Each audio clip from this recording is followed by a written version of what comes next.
local coverage you can count on. This is Local News at 11 on KAPP ABC, where the forecast comes first. Still quite a few flurries across the northwest tonight, especially around Ellensburg. Take a look at the digital Doppler net picture. You'll see they're fairly scattered and fairly light, but it's going to continue into tomorrow. Mostly cloudy skies, scattered snow or sleet showers are likely with temperatures in the 40s. And boy, I'll have a cold forecast for you in just a bit. Deb? All right. Thank you, Karina. And thanks for joining us tonight. I'm Deb Nelson. Tonight's top story, a police chase in Grandview turns deadly. Grandview police and Benton County deputies were following Gerardo Martinez for an alleged hit and run just before 11 o'clock last night. Police were chasing Martinez down Wine Country Road when Martinez left the roadway and hit a power pole. The car rolled back onto the road and then hit a Grandview police car. Martinez was not wearing a seatbelt and he died at the scene. The Grandview police officer was not injured. The Washington State Patrol is investigating the accident tonight. In top stories northwest, a Seattle father is behind bars tonight after his young daughter was found dead. The girl, age 11 or 12, was found shot to death in a home in Seattle's Capitol Hill neighborhood. Police found the father wandering barefoot in nearby Interlochen Park. Detectives say they have no motive, but they are treating it like a homicide and not an accident. The FBI says it's got some good leads in the whereabouts of two missing Oregon City girls. Agents have talked to people who knew and did not know 13-year-old Miranda Gaddis and 12-year-old Ashley Pond. Miranda vanished March 8th while on her way to a school bus stop. Her friend Ashley Pond, who lived just a few doors away, disappeared in January while on the way to the same bus stop. The FBI thinks the same person abducted both girls. Now that the legislature is done with their work, construction crews can start theirs. The 74-year-old state capitol building will close for 2.5 years while it gets a facelift. The reconstruction will cost $91 million. 90% of the cost will come from trust funds raised by selling state timber. In more local news tonight, the League of Women Voters in Benton and Franklin counties debated the issue of changing county government to a charter system.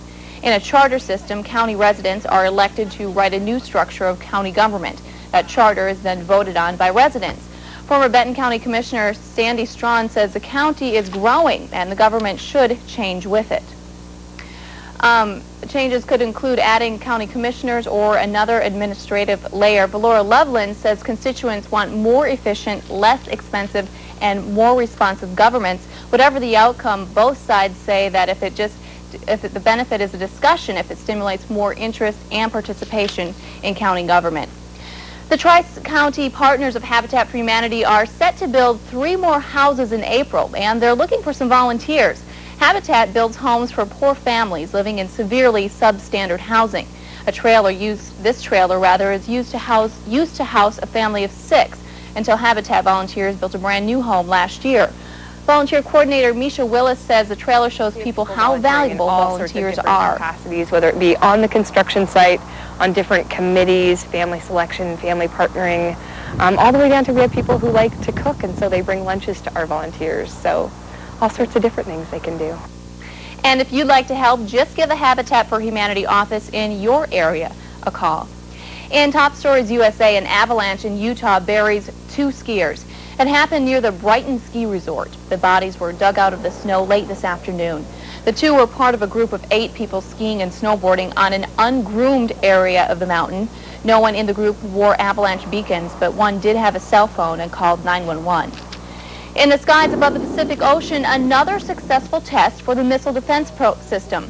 A dummy warhead was launched from Vandenberg Air Force Base in California. The Interceptor rocket was launched from a small island in the Pacific. The Pentagon says the rocket smashed into the dummy warhead 140 miles over the Pacific, just like it was supposed to. This is the 6th and 4th successful test of the anti-missile defense program. Bagpipers played God Bless America as participants and spectators at New York St. Patrick's Day Parade remembered the victims of September 11th. The parade carried special significance in a city that lost scores of Irish-American firefighters, police officers, Port Authority employees, and financial professionals. Among those in attendance, President Bush. In Top Stories World, a ceasefire in the Middle East could be on the horizon. Israeli Prime Minister Ariel Sharon will meet with Palestinian leaders tomorrow, and they are expected to declare a ceasefire.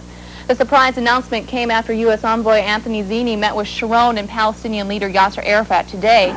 The move would stop nearly 18 months of violent fighting. Hundreds of Palestinians and Israelis have been killed. They could call for a ceasefire, but who knows if it will work. Tonight, there's heavy fire between Israeli troops and Palestinian gunmen. This is in the West Bank city of Hebron. Early reports say that the Israeli forces were attempting to shell sniper positions in the city.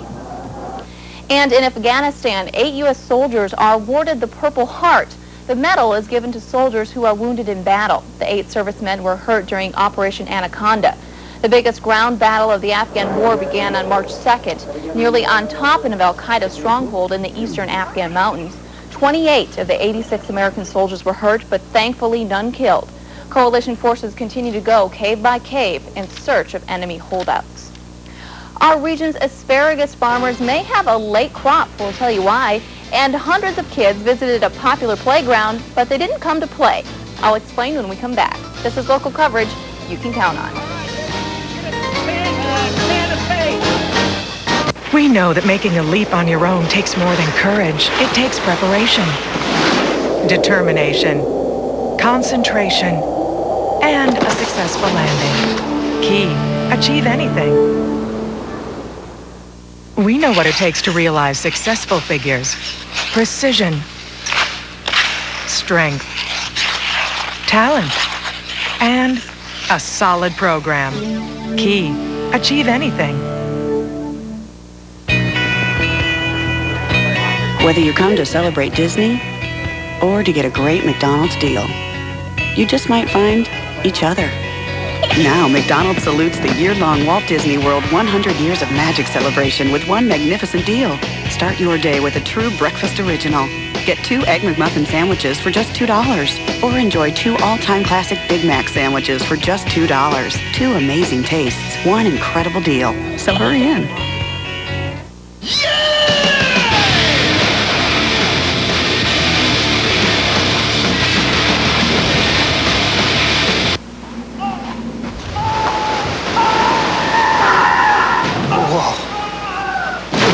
That wasn't very bright. Introducing a vehicle designed for your adventures in reality. The all-new, more powerful CR-V from Honda.